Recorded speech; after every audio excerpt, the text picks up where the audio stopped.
विकास होत नाही। चांगल्या रस्त्यावर पुन्हा रस्ते करायचे, कमिशन खायचं, धंदे करायचे, हे आता त्यांनी बंद करायला पाहिजे आमदार महोदयांनी। रस्त्याची क्वालिटी सुद्धा नाही आहे, तो विषय नंतरचा आहे। परंतु आत्ताचा जो ज्वलंत प्रश्न आहे तो आहे शेतकऱ्यांचा। शेतकऱ्यांना पुरेशी वीज मिळत नाही, त्यांना मागच्या वेळेस कापसाचे भाव पडले आणि यावेळेसही कापसाला भाव नाही आहेत, त्याच्यामुळं शेतकरी हा मिरची उत्पन्नाकडे वळला। मिरची झाली, तूर झालं, काही प्रमाणात कापूस घेतला।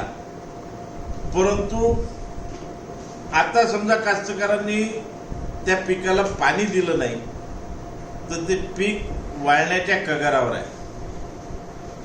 म्हणजे एकीकडे आपण पाहिलं की गेल्या 2 वर्षामध्ये पुराने थैमान घातला होता आपल्या विभागात, अतिवृष्टी झाली, त्याच्यामुळं पीक नष्ट झालं। आता चांगलं पीक आहे तर शासन त्यांना अडवत चाललेलं आहे, त्यांना पुरेशी वीज मिळत नाही। 8 तासाचं त्यांचं शेड्यूल आहे की 8 तास कास्तकाराला वीज द्यायची, परंतु पूर्ण वेळ 8 तास वीज देऊ शकत नाही। अनेक कास्तकाराच्या शेतामध्ये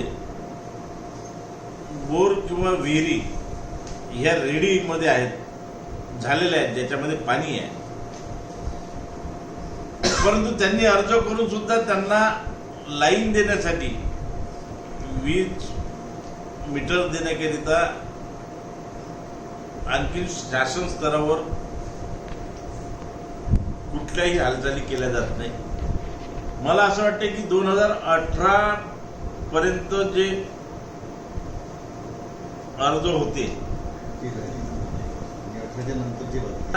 18 चालू आहे, 19, 20, 21, 22 आणि आता हे 23, म्हणजे 5 वर्षापासून ज्या कास्तकारांनी अर्ज केलेले आहेत त्याचे अर्ज आणखीनही पेंडिंग आहे, त्याच्या शेतात वीज जोडणी झालेली नाही। हे सरकार विकासाच्या गप्पा मारतो। इथले आमदार सत्तेत असून यांचं लक्ष या मतदारसंघाकडे नसून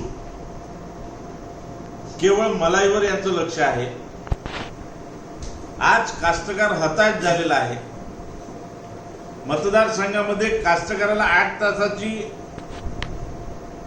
शासनाचं पत्र काढले त्यांनी की 8 तास आम्ही नियमित वीज देऊ, परंतु 8 तास सुद्धा 4 तासही कास्तकाराला लाईन भेटत नाही, त्याच्यामुळे ते पीक वाढत चाललेलं आहे। आता याला जबाबदार कोण? सत्ताधिकारी, आमदार की एमएससीबी प्रशासन की आणखीन कोण? हा प्रश्न आम्हाला पडलेला आहे। मुख्यतः 18 खाणी, कोळसा खाणी आपल्या वनी उपविभागात आहे, त्याच्यामधून बहुतांश कोळसा हा वीज निर्मितीसाठी जातो। म्हणजे याच्या पुढे जर मी म्हणेन की बा आम्हाला वीज बिल कमी करण्यात यावं, हा तर नंतरचा विषय आहे। म्हणून मी आमदाराला, संजू रेड्डी बोतकुरवारला एक प्रश्न विचारू इच्छितो की तुम्ही सत्तेतले आमदार आहात आणि 5 वर्षापासून कनेक्शन शेतकऱ्यांना मिळत नाही। अनेकशा डिप्या जळलेल्या आहेत, त्या डिप्या आणखीनही टाकायच्या आहेत। अनेकशे उपकेंद्र मान्यता होऊन सुद्धा आणखीन त्याच्या कामाला गती नाही, त्याच्यामुळं कास्तकाराला लाईन मिळत नाही। एक तर आमदार जर कास्तकाराच्या पाठीची असेल तर त्यांनी हे सर्व कामं करून आणावेत। कास्तकाराला नियमित वीज पुरवठा करण्यासाठी त्यांनी प्रयत्न काय त्यांनी ते करूनच आणावं, कारण सत्ता त्यांची आहे। सत्तेमध्येच त्यांच्याकडं हे खातंही त्यांच्याचकडे आहे आणि सत्तेत असताना जरी मतदारसंघाला त्याचा लाभ होत नसेल तर आमदाराला याची लाज वाटायला पाहिजे आणि त्यांनी राजीनामा द्यायला पाहिजे। जर होतच नसेल काही, एकीकडे कास्तकाराला वीज मिळत नाही, कास्तकार हताश झालेला आहे, आत्महत्याचं प्रमाण वाढलेलं आहे। कुठला अधिकारी, सगळे अधिकारी, जास्तीत जास्त अधिकारी कार्यालयात हजर राहत नाही।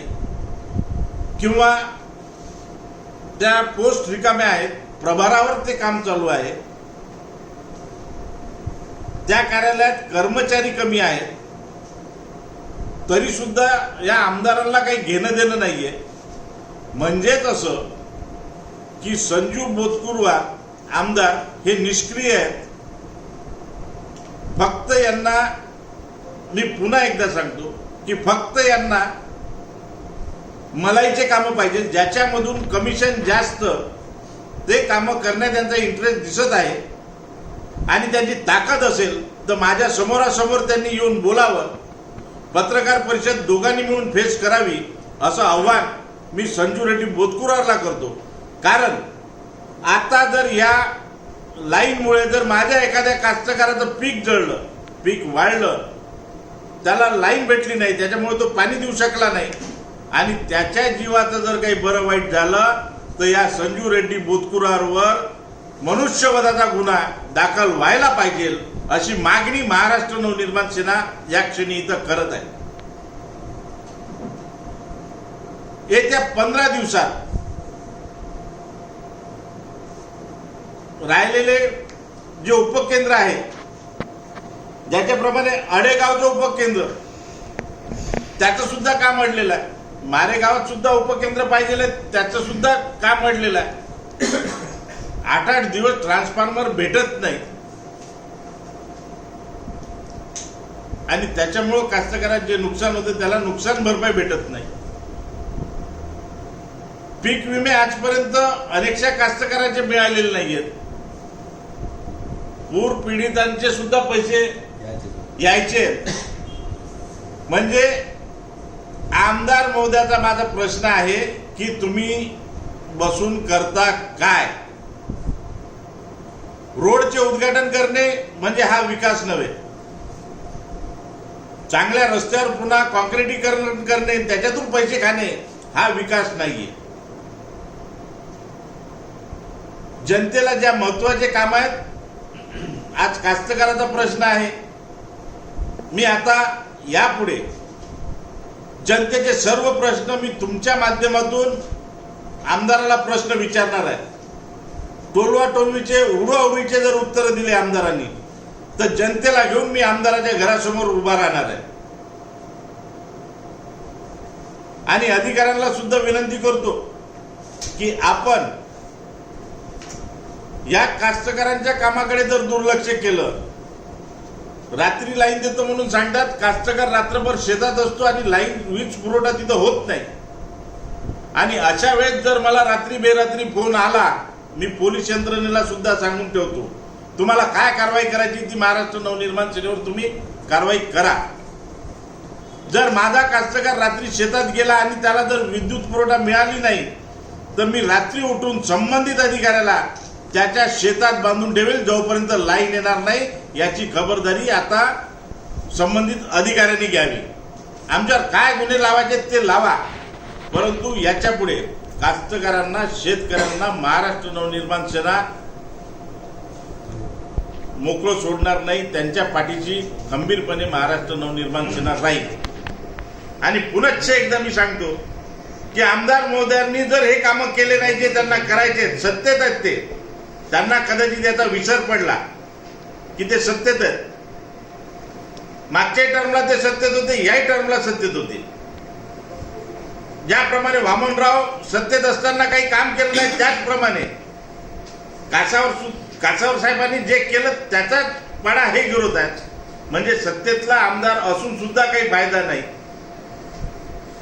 या मतदारसंघाच्या अडचणीचा विषय आजपर्यंत सभागृहात मांडताना हे कोणी आमदार आपल्याला दिसले नाही. हे सबसेल फेल आमदार आहेत. यांना जनतेचं काही घेणं देणं नाही. असे अनेकसे प्रश्न आहेत. दर 8 दिवसाला जनतेच्या प्रश्नाला घेऊन मी तुमच्या समोर हजर राहील आणि या प्रत्येक प्रश्नाला वाचा फोडेल. आणखीन एकदा मी रिपीट करतो, जर शेतकऱ्याचा प्रश्न, पाण्याचा प्रश्न, विजेचा प्रश्न जर आमदारांनी सोडवू शकले नाही तर माझी त्यांना कळकळीची विनंती आहे की तुम्ही राजीनामा देऊन मोकळे व्हा. तुम्हाला पैसे खाण्यासाठी जनतेने निवडून दिलेलं नाही. तुम्हाला जनतेचं काम करायसाठी तुम्हाला जनतेने निवडून दिलेलं आहे. रस्ते करणे हा विकास नाहीये. रस्ते करा, जिथं गरज आहे त्या भागात ते रस्ते झाले पाहिजे. मातोश्री पांधन योजनेअंतर्गत आजपर्यंत किती कामं झाले हे आमदारांनी आम्हाला सांगावे. अनेकशा जिल्ह्यात जर पाहिलं तुम्ही, मुनगंटीवार यांच्याच पक्षाचे आमदार आहेत, त्यांच्या मतदारसंघात बहुतांश पांधन रस्ते झालेले आहेत. संजू राठोड हे सुद्धा सध्यातले आमदार आहेत, त्यांच्याही मतदारसंघात बहुतांश रस्ते पांधन रस्ते झालेले आहेत. मग ह्या मतदारसंघामध्ये कास्तकाराला पांधन रस्त्यापासूनही का वंचित ठेवल्या जाते, हा सवाल माझा आमदार संजू रेड्डी बोतकुरवारांना आहे. आमदार संजू रेड्डी बोतकुरवारांच्या शेत जर पाहिले तर त्यांच्या शेताच्या आजूबाजूचे सगळे रस्ते झालेले आहेत. मग जनतेच्या शेताच्या आजूबाजूचे रस्ते का नाही? म्हणजे तुम्हाला आमदार काय तुमच्या शेताच्या आजूबाजूला रस्ते करायसाठी केलाय का जनतेने? आणि या सर्व प्रश्नाचे उत्तर मला आमदाराने द्यावे. मागच्या वेळेस मी एक अर्ज केला होता, तर मी शासनाला अर्ज केला, त्यांनी सांगितलं की माझ्याकडे अर्ज आला नाही. आता मी तुमच्या माध्यमातून त्यांना हे सर्व प्रश्न विचारतोय आणि त्यांनी कास्तकाराला त्वरित हे 5 वर्ष जे आहेत 2018, 2019, 2020, 2021, 2022, 2023 18चे कामं चालू आहेत. ह्या 5 वर्षाचे कामं कास्तकाराला लाईन कधी मिळणार याचं उत्तर संजू रेड्डी बोतकुरवारने द्यावं. गेल्या 10 वर्षापासून ते सत्तेत आहेत, तरी सुद्धा 5 वर्षापासून कास्तकाराला लाईन वीज जोडणी होत नाही. डिमांड भरलेली आहे, पैसे भरले आहेत कास्तकाराने, तरी सुद्धा त्याला लाईन जोडणी होत नाही. त्याचं कारण काय? जर त्यांना लाईन भेटत नसेल, त्यांच्या शेतात जर उभं पीक वाढत असेल, तर ही जनता कधीही यांना माफ करणार नाही. आणि महाराष्ट्र नवनिर्माण सेना जनतेच्या प्रश्नासोबत खंबीरपणे उभे राहील. येणाऱ्या 15 दिवसानंतर भव्य आंदोलन महाराष्ट्र नवनिर्माण सेना कास्तकारांसाठी करणार आहे. यामध्ये तिन्ही तालुक्यातील कास्तकार सहभागी होतील आणि याचे जे काही परिणाम होतील ते भोगायला सन्माननीय आमदारांनी आणि प्रशासनाने तयार राहावं, एवढंच मी या क्षणी सांगतो.